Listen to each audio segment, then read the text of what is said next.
ശരീരത്തിലെ ചെറിയ വേദനകളും മുഴയും ക്ഷീണവും ഒക്കെ ഉണ്ടായിട്ട് ഞാൻ ജോലിക്ക് പോകുമായിരുന്നു. അതൊന്നും ഞാൻ ശ്രദ്ധിച്ചിരുന്നില്ല. ശ്രദ്ധിച്ചിരുന്നെങ്കിൽ ഇത്രമാത്രം ഇത് വരൂലായിരുന്നു. എത്രയോ പേര് എന്നെപ്പോലത്തെ അമ്മമാര് ഇതൊന്നും വകവെക്കാതെ പണിക്ക് പോകുന്നവരുണ്ട്. അവർക്ക് വേണ്ടിയാണ് ഞാനിത് പറയുന്നത്. ഒരു ദിവസം പോയില്ലെങ്കിൽ എന്നെപ്പോലെയുള്ളവരുടെ അവസ്ഥ അതാണ്. നിത്യ കൂലി വേല ചെയ്യുന്നവരല്ലേ. അപ്പം അതിന് പോയില്ലെങ്കിൽ ബുദ്ധിമുട്ടുള്ളത് കൊണ്ടായിരിക്കും ഓരോ അമ്മമാരും പോകുന്നത്. അവരുടെ ശ്രദ്ധയ്ക്കാണ് ഞാൻ പറയുന്നത്.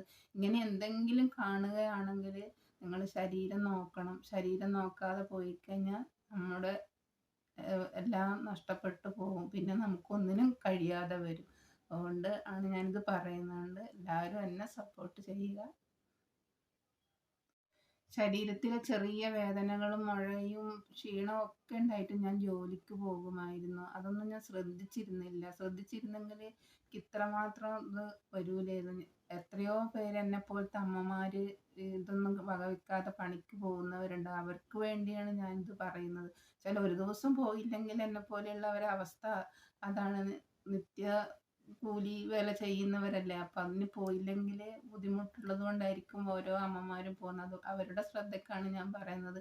ഇങ്ങനെ എന്തെങ്കിലും കാണുകയാണെങ്കിൽ നിങ്ങൾ ശരീരം നോക്കണം. ശരീരം നോക്കാതെ പോയിക്കഴിഞ്ഞാൽ നമ്മുടെ എല്ലാം നഷ്ടപ്പെട്ടു പോകും. പിന്നെ നമുക്കൊന്നിനും കഴിയാതെ വരും. അതുകൊണ്ട് ആണ് ഞാനിത് പറയുന്നത്. എല്ലാവരും എന്നെ സപ്പോർട്ട് ചെയ്യുക. ശരീരത്തിലെ ചെറിയ വേദനകളും മുഴയും ക്ഷീണവും ഒക്കെ ഉണ്ടായിട്ട് ഞാൻ ജോലിക്ക് പോകുമായിരുന്നു. അതൊന്നും ഞാൻ ശ്രദ്ധിച്ചിരുന്നില്ല. ശ്രദ്ധിച്ചിരുന്നെങ്കിൽ ഇത്രമാത്രം ഇത് വരൂലായിരുന്നു. എത്രയോ പേര് എന്നെപ്പോലത്തെ അമ്മമാര് ഇതൊന്നും വകവെക്കാതെ പണിക്ക് പോകുന്നവരുണ്ട്. അവർക്ക് വേണ്ടിയാണ് ഞാനിത് പറയുന്നത്.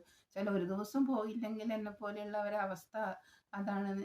നിത്യ കൂലി വേല ചെയ്യുന്നവരല്ലേ. അപ്പം അതിന് പോയില്ലെങ്കിൽ ബുദ്ധിമുട്ടുള്ളത് കൊണ്ടായിരിക്കും ഓരോ അമ്മമാരും പോകുന്നത്. അവരുടെ ശ്രദ്ധയ്ക്കാണ് ഞാൻ പറയുന്നത്.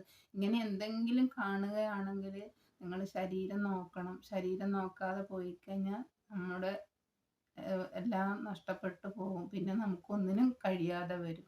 അതുകൊണ്ട് ആണ് ഞാനിത് പറയുന്നത്. എല്ലാവരും എന്നെ സപ്പോർട്ട് ചെയ്യുക.